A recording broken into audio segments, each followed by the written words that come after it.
Ça fait 10 ou 15 ans que je grimpe. En Irlande, en Europe, partout en fait. Ce que je cherche, c'est ce genre de décor.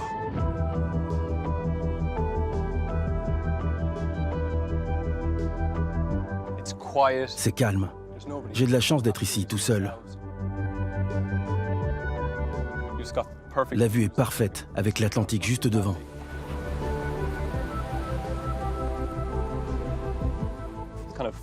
Rien ne manque. C'est un endroit magnifique.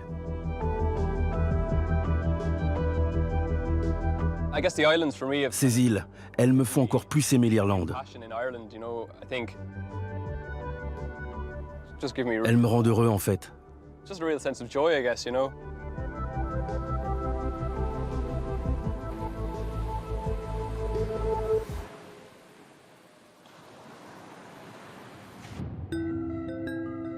Perdu au large de l'Irlande, il existe 3 minuscules confettis de roches posés au milieu de l'Atlantique Nord. Leur nom, les îles d'Arran. De majestueuses falaises face à l'océan.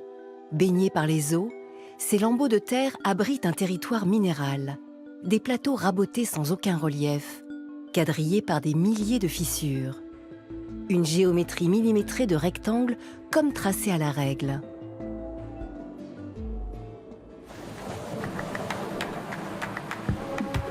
Un paysage à la beauté fascinante qui fait face aux éléments, encerclé de courants puissants, battus par le vent et les vagues. Cette terre qui semble inhospitalière est en fait un véritable refuge pour de nombreuses espèces. Les îles d'Arran abritent une biodiversité riche et extrêmement variée.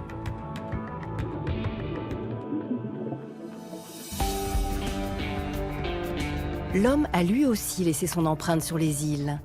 Des cairns, des forts et surtout ce damier de murets de pierres sèches. Un ensemble de parcelles et de champs. Un spectacle unique aux formes étranges. Ici se trouve l'une des grandes merveilles géologiques de la planète. Comment la nature a-t-elle sculpté ces formes géométriques étonnantes? Et par quels moyens la vie s'est-elle frayé un chemin sur ce territoire inhospitalier? Pour remonter la piste de ce passé mouvementé, des femmes et des hommes nous emmènent explorer ce territoire et nous révèlent indice après indice l'histoire secrète des îles d'Arran.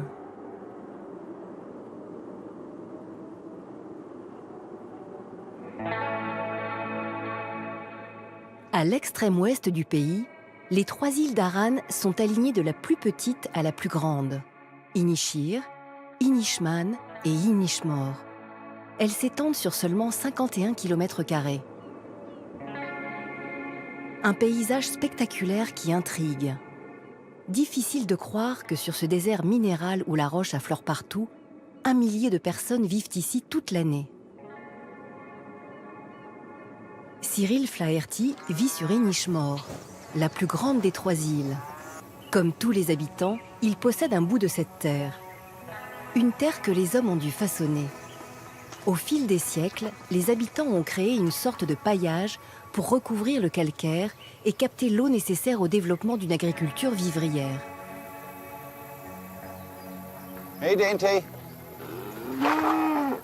Paddy. Comment ça va, Paddy? How are you, Paddy? He was born. Il est né le jour de la Saint-Patrick, donc on l'appelle Paddy. He's okay.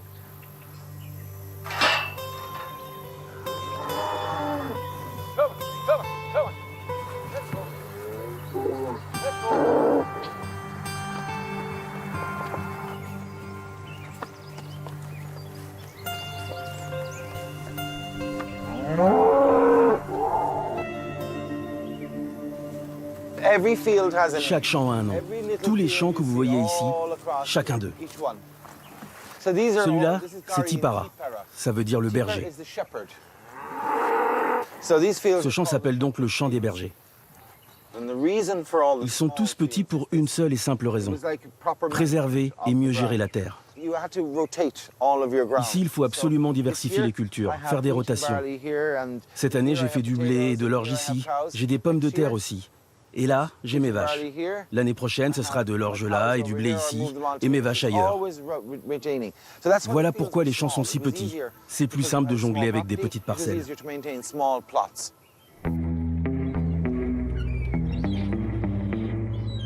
Une organisation très récente dans l'histoire des îles. Les premiers hommes sont arrivés sur ce territoire austère il y a environ 6000 ans. Des groupes de chasseurs-cueilleurs venus du nord-est de l'Irlande. Mais ce n'est qu'au VIe siècle que l'agriculture se développe avec l'arrivée de moines qui élisent domicile sur les îles d'Arran. Une domestication de la terre qui a formé ce paysage hors du commun. Nulle part ailleurs dans le monde, les hommes ont construit autant de murs en pierre. Au total, 1600 km de murets s'étalent sur les îles d'Arran. Des cloisons en pierre calcaire, certaines construites il y a des milliers d'années et d'autres seulement des décennies. Une barrière naturelle contre les éléments nécessaire à la survie et la sédentarisation de l'homme sur ces îles.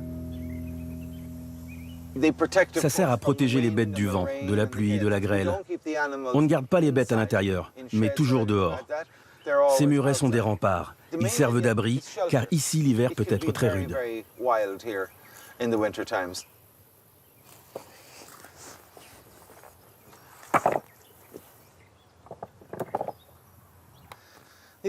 Ces murets sont durs à construire.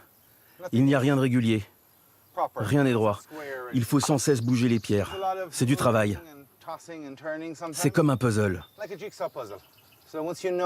Il faut trouver la bonne forme et essayer de trouver un endroit pour caler les pierres. Ce lierre, c'est notre ennemi. C'est bon pour les vaches, mais pas bon pour nous. Ça grimpe au mur, les vaches le mangent, tirent dessus. Regarde, celui-là va s'écrouler. Vaut mieux ne pas y toucher. Et cet hiver, quand les vaches iront plus haut là-bas, je repartirai à zéro pour le reconstruire. À la fin de l'été, tu peux être sûr qu'elles reviendront pour se gratter dessus et de nouveau tout casser. Pour l'instant, je vais le laisser.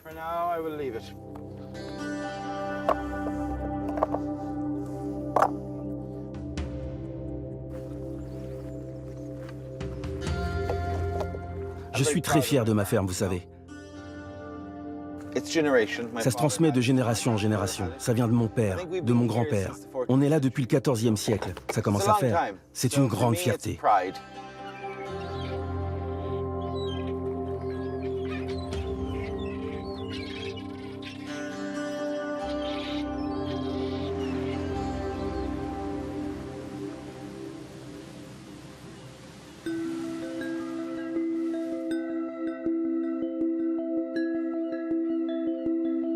Aujourd'hui encore, ces murets demandent un travail de maintenance indispensable pour les habitants. Ces transformations humaines du territoire sont la dernière étape d'une épopée géologique extraordinaire qui s'étend sur plusieurs centaines de millions d'années. Retracer l'histoire de ce territoire, c'est la mission de la géologue minéraliste Rhona Cox. Aujourd'hui professeure aux États-Unis, cette Irlandaise est la spécialiste de l'archipel. Elle étudie la roche des îles depuis plus de 20 ans. Tous les étés, elle traverse l'Atlantique et revient ici accompagnée d'étudiants pour des missions de terrain.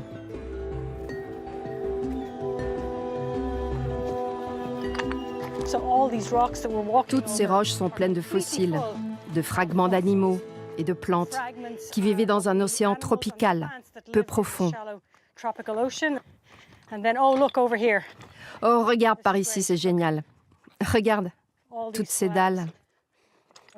La surface est entièrement recouverte de coquilles. C'est un véritable décor, tout en délicatesse. C'est très beau.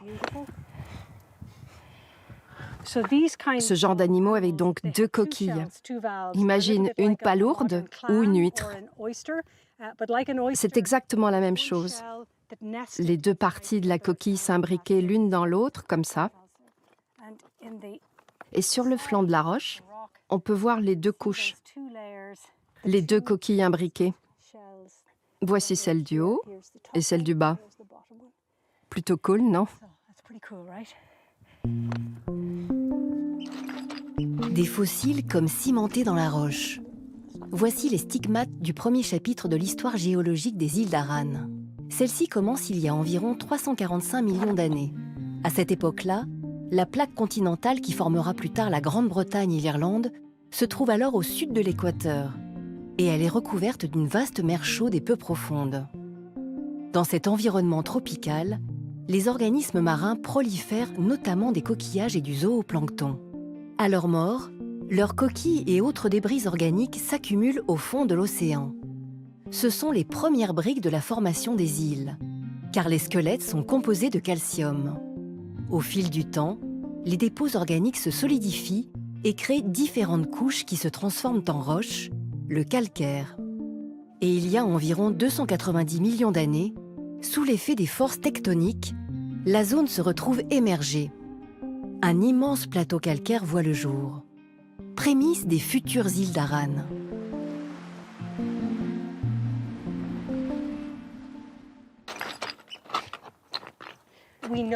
Nous savons qu'il s'agissait d'un environnement marin peu profond, chauffé par le soleil.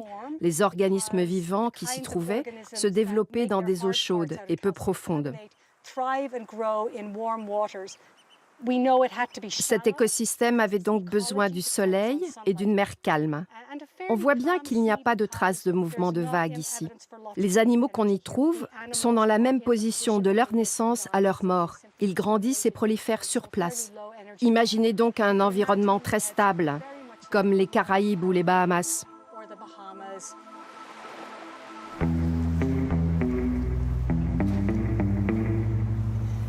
La stabilité sismique de la zone a permis au calcaire de s'accumuler lentement de manière horizontale sur plusieurs centaines de mètres d'épaisseur. C'est un excellent endroit pour observer les couches de roches et travailler sur le contexte dans lequel elles ont été déposées. Toute cette matière ici, c'est du calcaire. Et les surfaces horizontales que tu peux voir ici, ce sont des lits de roches. Ils sont les marqueurs de très légers changements de conditions. Peut-être que l'eau était un peu plus profonde ici ou plus active. Ces petits changements peuvent entraîner de grands bouleversements. Par exemple ici, la roche est érodée par-dessous. C'est une couche d'argile plus fragile, grignotée par l'arrière.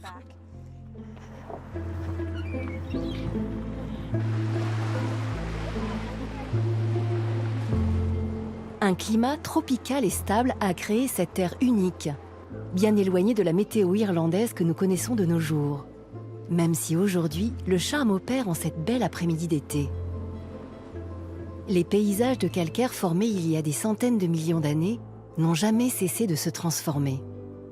Mais comment ce socle de calcaire a-t-il donné naissance à cet archipel? Pour le découvrir, il faut se rendre à l'intérieur des terres. Ici se trouvent des indices révélateurs d'une étape spectaculaire de l'histoire de la formation des îles. Gordon Bromley est physicien-géographe à l'université de Galway. Aujourd'hui, il finalise une longue étude, la cartographie et la mesure de formations étonnantes. Ces étranges rochers n'ont pas la même couleur que le reste du paysage. Ils semblent surgis de nulle part. Découvrir leur origine, c'est percer le mystère d'un épisode central de l'histoire géologique des îles d'Aran. Comment ces blocs de pierre sont-ils arrivés ici?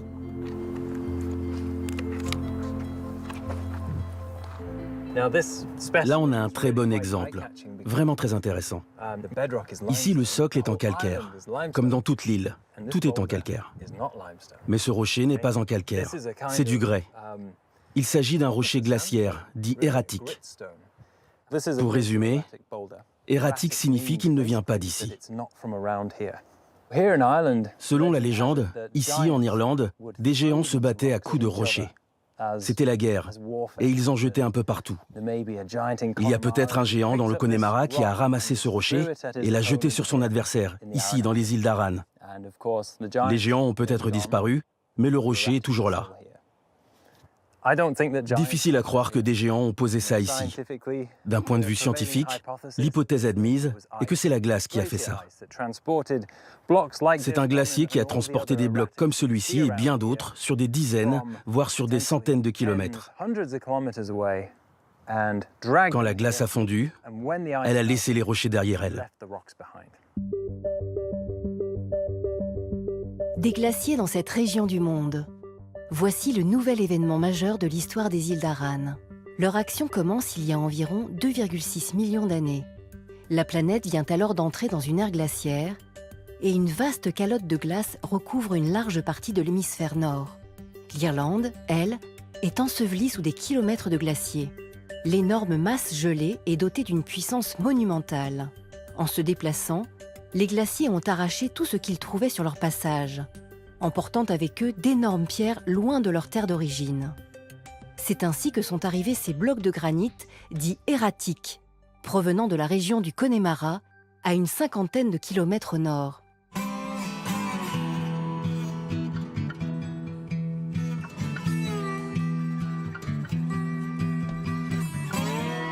Les glaciers ont également une action abrasive sur les terres qu'ils traversent, notamment les plus sensibles, comme le calcaire. Ils érodent et polissent alors la surface des futures îles d'Aran, donnant naissance à ces longs plateaux tabulaires. Généralement, ce type de substrat rocheux est très rugueux. Mais ici, c'est totalement lisse.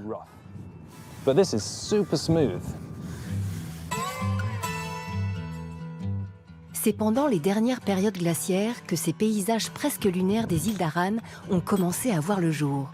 Avec d'autres chercheurs, Gordon Bromley mène une vaste campagne de mesures. Grâce à une nouvelle méthode de datation de la roche, ils ont fait une découverte essentielle.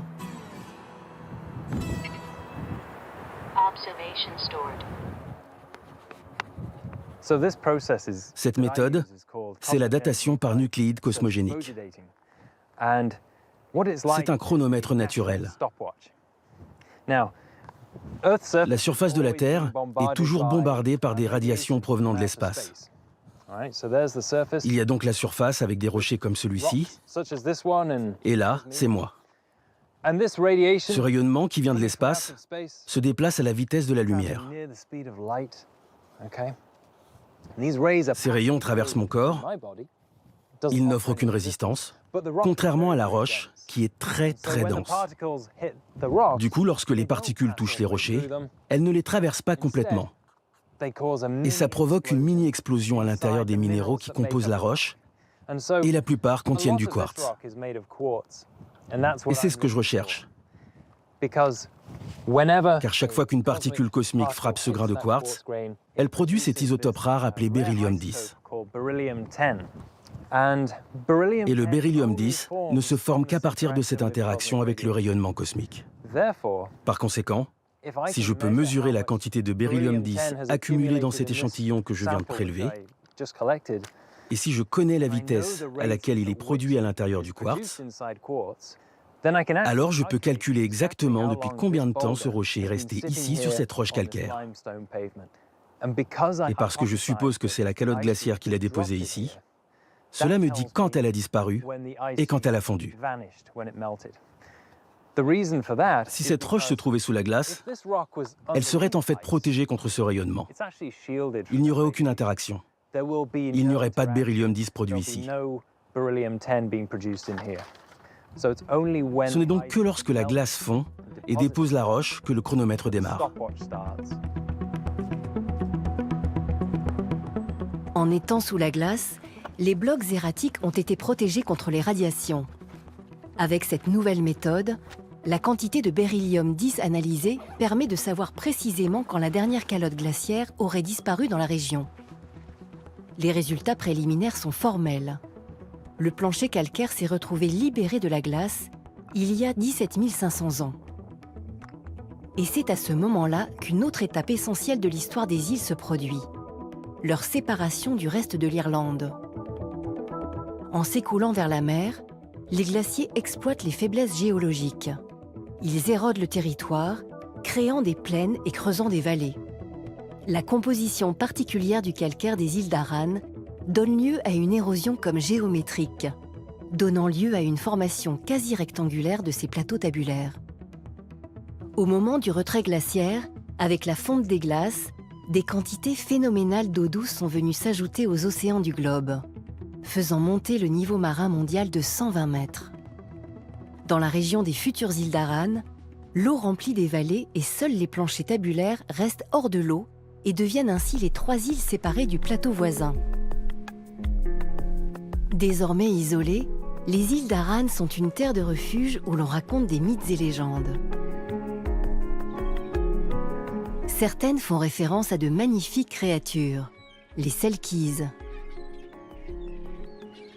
Des femmes ensorcelantes arborant comme seul habit une peau de phoque et prenant leur forme animale dès qu'elles plongent.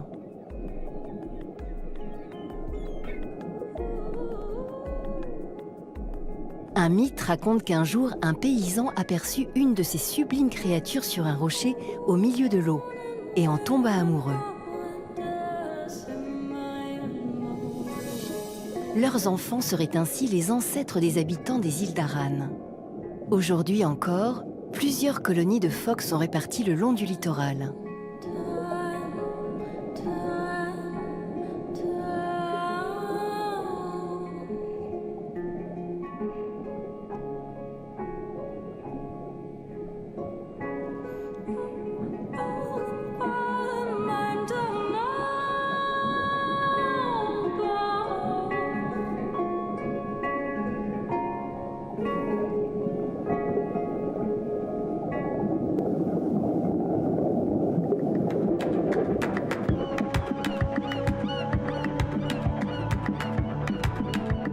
À la surface, les falaises sont aussi le théâtre d'un ballet incessant. Ici, les oiseaux marins bénéficient des conséquences d'une des étapes de l'histoire des îles d'Aran. Chaque recoin de la roche est façonné par le grand pouvoir de l'érosion. C'est grâce à elle que les îles sont une escale bienvenue après des milliers de kilomètres de migration. Chaque printemps, guillemots de Troïl, macareux et autres espèces viennent se nicher dans les parois des îles. Gordon Darcy, guide et ornithologue, aime par-dessus tout observer le ballet des oiseaux marins.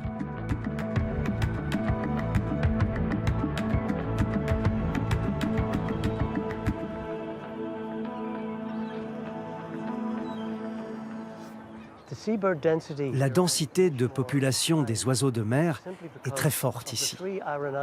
Ce sont les seules falaises sur lesquelles ils peuvent nicher. En été, il peut y avoir jusqu'à 5 000 ou 6 000 oiseaux. Ils viennent sur les falaises car ils savent qu'ils peuvent s'y reproduire en toute sécurité. S'ils couvaient et pondaient sur un terrain plat, ils seraient entourés de prédateurs qui mangeraient leurs œufs. Mais sur les falaises, ils sont en sécurité. Les guillemots sont conçus pour vivre dans cet environnement, ils sont faits pour ça. Ils n'ont pas besoin de beaucoup d'espace pour s'envoler. Ils n'ont pas besoin d'une corniche pour faire leur nid. D'ailleurs, ils ne font pas de nid. Ils pondent directement sur la roche. L'œuf a une forme particulière qui lui permet de tenir ici.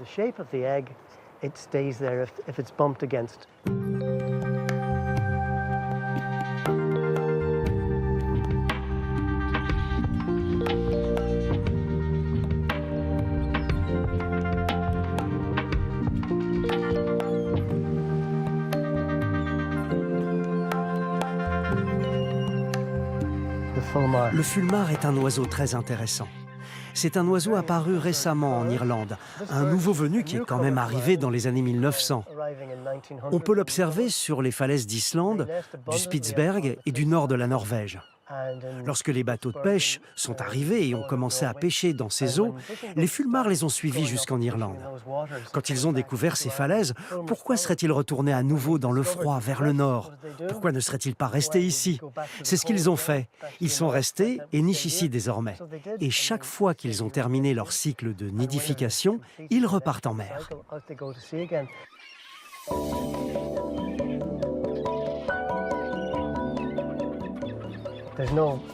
On ne peut pas les louper.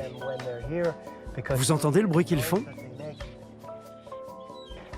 C'est une cacophonie le long de ces falaises.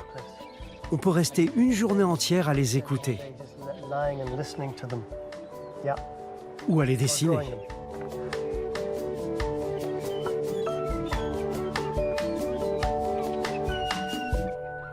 Depuis des milliers d'années, les oiseaux sont les témoins privilégiés de l'érosion des falaises.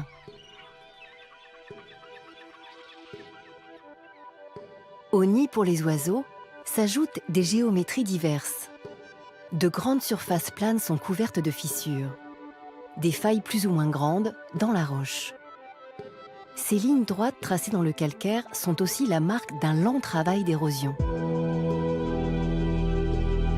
Pour Rona Cox et son équipe, ces lignes sont à l'origine de la création de l'un des endroits les plus visités de l'île d'Inishmore. Aujourd'hui encore, il intrigue et fascine.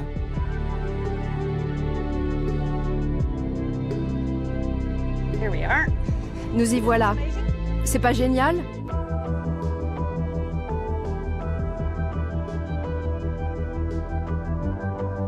Polnabeist, en gaélique, signifie le trou du ver. Ce ver serait une sorte de chimère aux allures de reptile. On raconte qu'ici, pendant la marée haute et par temps d'orage, l'eau de l'océan se précipite dans la piscine pour dissimuler la créature mythique.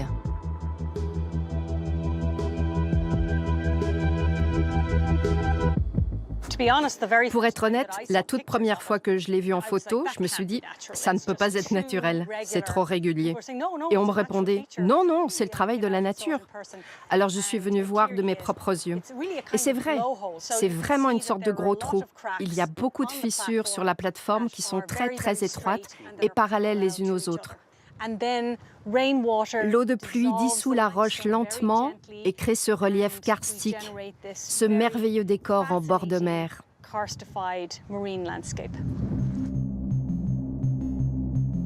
Ce paysage naturel est spectaculaire. Des failles créant des formes rectangulaires. Autant de pistes pour remonter à un passé géologique étonnant. Les strates de roches se sont empilées au cours du temps. La roche s'est alors tassée et compactée pendant des millénaires sous l'eau. Sous l'effet des mouvements tectoniques, la roche s'est retrouvée émergée et a subi une sorte de décompression. Mais dans une roche aussi fragile que le calcaire, cette dilatation a entraîné l'apparition d'innombrables fissures linéaires. Des fractures que l'on retrouve aujourd'hui partout sur les îles. C'est dans ces lignes que l'eau de pluie va systématiquement s'infiltrer dans les moindres brèches de la roche, jusqu'à rejoindre la mer. En dissolvant la roche, l'eau transforme les fissures en véritables crevasses. Un lent travail d'érosion jusqu'au décrochage parfois de blocs complets. Ce phénomène est appelé karstification. Le Polnabeist, cette étrange piscine de pierre, en est le résultat. Mais nul ne sait précisément quand il s'est formé.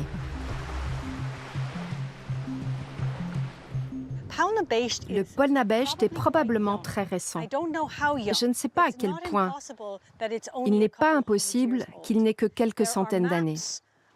Il existe des cartes topographiques des îles d'Aran, créées en 1849, et les cartographes étaient très minutieux. Ils ont même cartographié les murs de tous les champs. Ils ont cartographié avec précision. Et ce n'est pas sur ces cartes. Difficile de croire que les cartographes qui ont passé tout le littoral au peigne fin ne le fassent pas apparaître. À mon avis, sa formation date d'après 1849.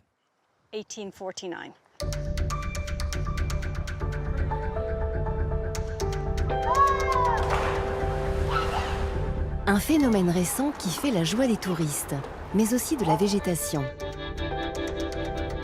Au beau jour et jusqu'à la fin de l'été, les îles d'Aran se parent de multiples couleurs. Des fleurs s'épanouissent au cœur des fissures de la roche et dans de petites prairies, malgré un sol calcaire pauvre en nutriments.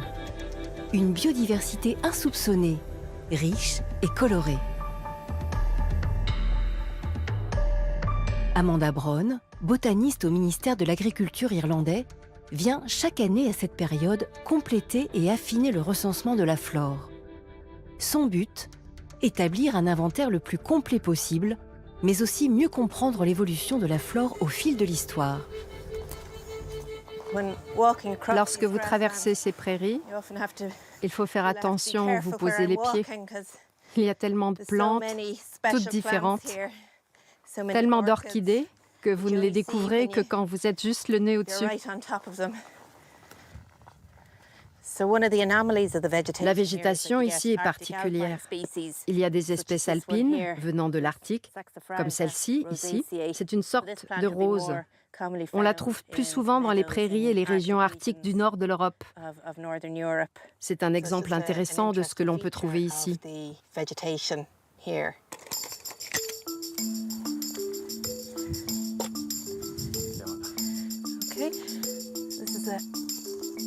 Ce carré de 2 mètres sur 2 va me permettre de faire un inventaire de la végétation.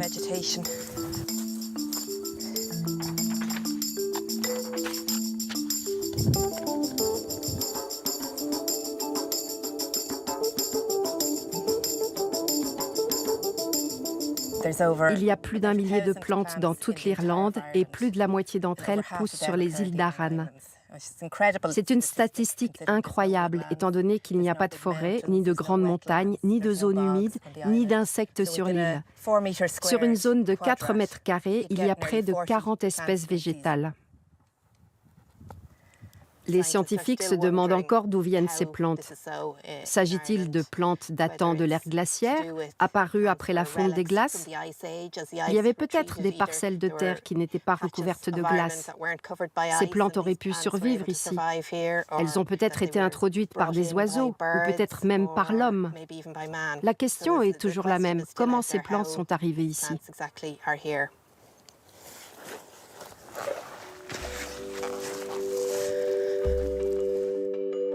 Des questions encore sans réponse, mais il y a quelques années, des scientifiques ont fait une découverte très étonnante dans les profondeurs d'un lac. Des recherches qui nous révèlent un autre visage des îles.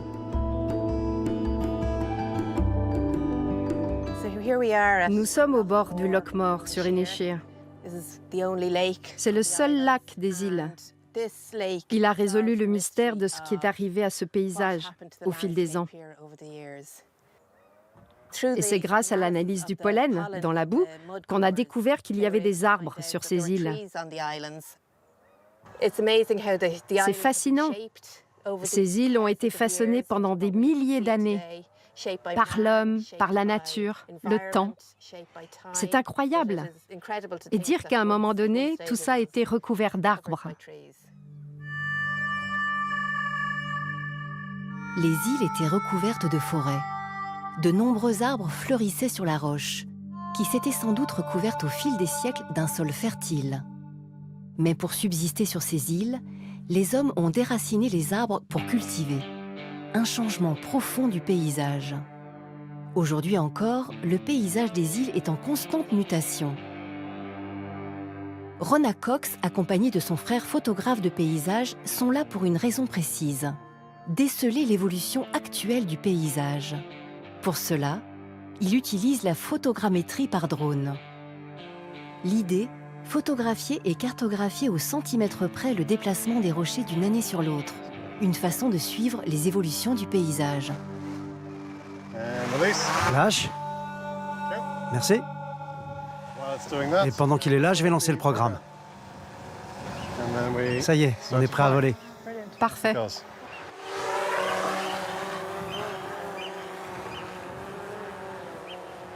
C'est l'un de mes endroits préférés, cette grande masse de rochers. Nous sommes à environ 13 à 14 mètres au-dessus de la marée haute. Nous sommes à l'intérieur des terres, à 90 mètres de la ligne de marée haute, et ce que vous voyez a été poussé ici par des vagues de tempête. Par exemple, cette couche de roche venait jusqu'ici il y a quelques années. La puissance des vagues est telle qu'elles sont passées au-dessus des falaises et ont soulevé tout le plateau. Elles ont tout brisé en morceaux et ont éparpillé ces rochers tout autour.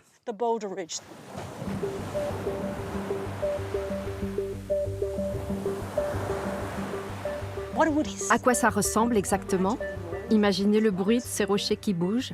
J'adorerais entendre ce son. J'adorerais vraiment entendre ce son.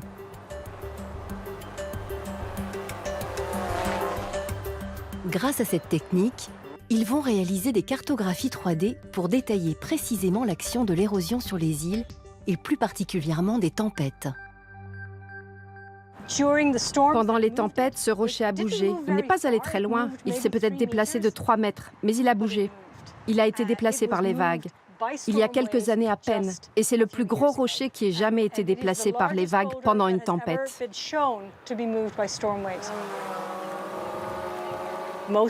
La plupart des données montrent qu'à mesure que le climat se réchauffe et que le niveau de la mer augmente, les tempêtes vont augmenter, ce qui signifie que les vagues vont grossir et attaquer encore plus les falaises.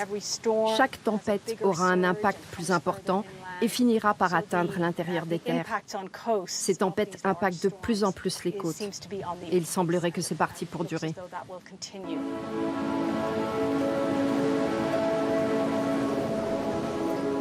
Une découverte récente qui met en lumière la puissance des éléments actuels. Alors serait-il possible que des vagues puissent avoir une force suffisante pour déstabiliser d'aussi grandes falaises et transporter des blocs aussi lourds? Les vagues seraient-elles le principal architecte actuel de ces îles?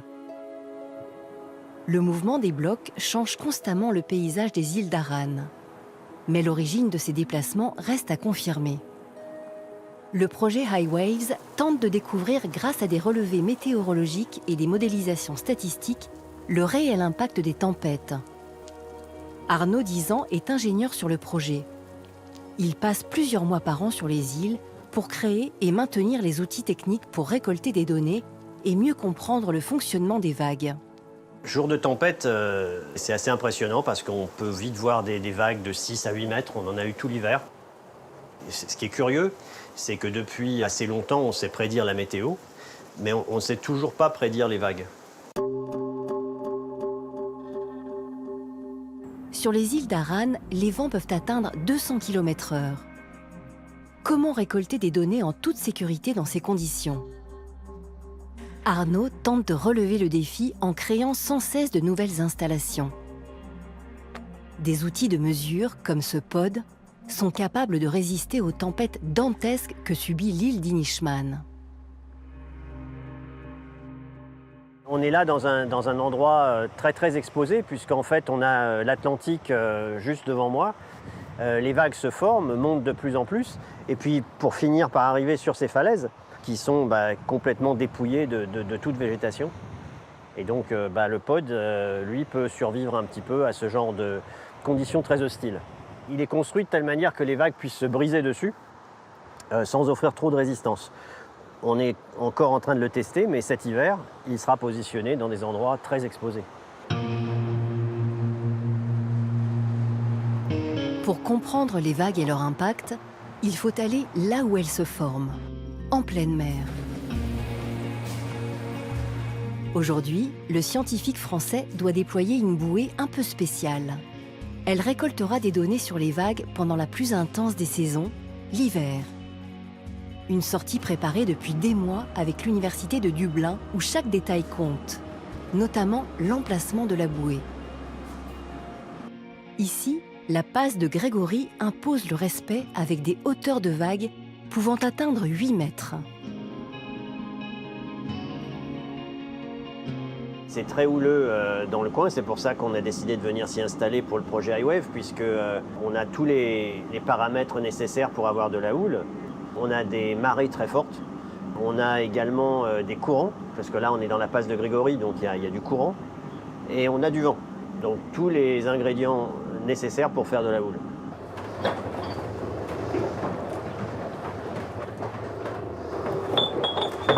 Aujourd'hui, on est en train de mettre en place une petite bouée de mesure qu'on appelle un spotter. Et un spotter, en fait, c'est une bouée qui va nous permettre de voir les vagues en termes de hauteur, en termes de période. Et ça nous permet, après ça, de plus ou moins essayer de trouver des traits communs, l'ADN des vagues. Parce qu'en fait, il y a tellement de vagues dans l'océan que on se dit tous qu'il doit bien y en avoir deux qui se ressemblent. En fait, on ne sait pas trop, donc on cherche.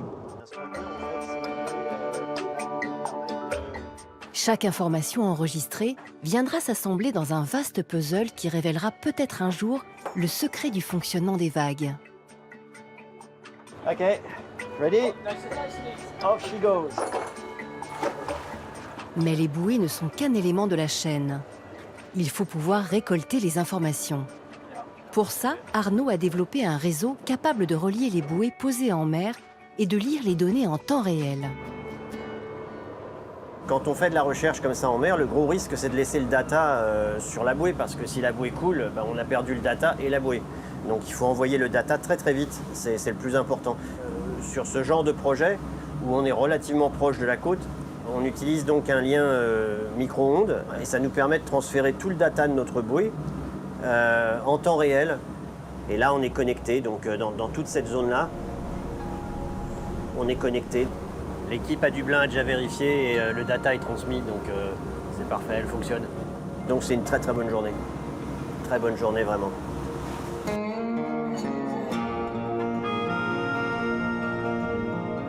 Grâce à cette bouée, le projet a obtenu le record mondial de connexion sans satellite ni système cellulaire. De nouveaux outils qui accroissent toujours un peu plus les connaissances. Mais il faudra encore être patient. Ces nouvelles données ne sont que les maillons d'une longue chaîne de savoir en construction. La beauté des îles d'Aran est le fruit d'une succession d'événements. Un long processus géologique débuté il y a 300 millions d'années au fond de la mer. Une histoire tourmentée qui a créé un paysage spectaculaire unique au monde, qui continue encore de se modeler. Une histoire dans laquelle viennent puiser ses habitants. Une force de caractère, une humilité propre à tous ceux qui vivent ici. Les îles d'Aran sont bien plus qu'un simple lieu de vie. Vivre ici vous transforme petit à petit. This is a very spiritual place. Cet endroit m'inspire. I find peace here. J'y trouve la paix. People have been coming Les here gens y for viennent depuis a très long, très long longtemps. time for the same Pour les mêmes reason I raisons, je come here, pense. I think, is to get Pour away s'éloigner from du the world, monde to et get des away préoccupations de la vie. from all the busy things in life. So I come here to Je viens ici pour m'isoler, ground myself, I suppose, to pour me earth retrouver avec moi-même, m'ancrer, myself, to pray for people, pour prier pour les gens. Je ne suis pas le seul. And I'm Beaucoup not de the gens only viennent one. Many et font la people même come and chose. do the same. It's C'est une tradition we have ici. to do this here. And I believe that a Vous lot of pouvez être people en paix that avec le monde I find- et en paix avec I find vous-même. peace here. I find peace. And peace with the world and at peace with yourself, I think, you know? Yeah, it's a good On est place. bien ici. I won't, Je ne partirai I won't- pas, je voyagerai. Mais mon âme reste là. My soul is here, my heart is here. Mon cœur est là. This is C'est my mon paradis.